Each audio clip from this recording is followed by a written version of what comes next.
નખત્રાણા ખાતે લોહાણા મહાજનના સૌજન્યથી રણછોડદાસજી ચેરિટેબલ ટ્રસ્ટ હોસ્પિટલ રાજકોટના સહયોગથી નેત્ર નિદાન સારવાર કેમ્પનું આયોજન કરવામાં આવ્યું હતું, જેમાં 135થી વધુ દર્દીઓએ લાભ લીધો હતો. 20 દર્દીઓને વિનામૂલ્યે રાજકોટ ઓપરેશન કરી આપવામાં આવ્યા હતા.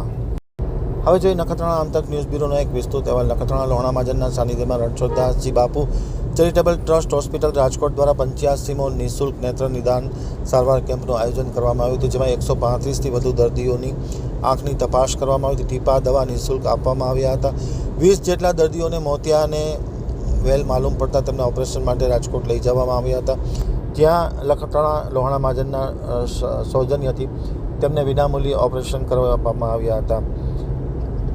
કેમ્પનું દીપ પ્રાગટ્ય દાતા ડૉક્ટર સુભાષભાઈ કેશવજી જોશી પરિવાર દ્વારા કરવામાં આવ્યું હતું અને મોટી સંખ્યામાં લોકોએ લાભ લીધો હતો.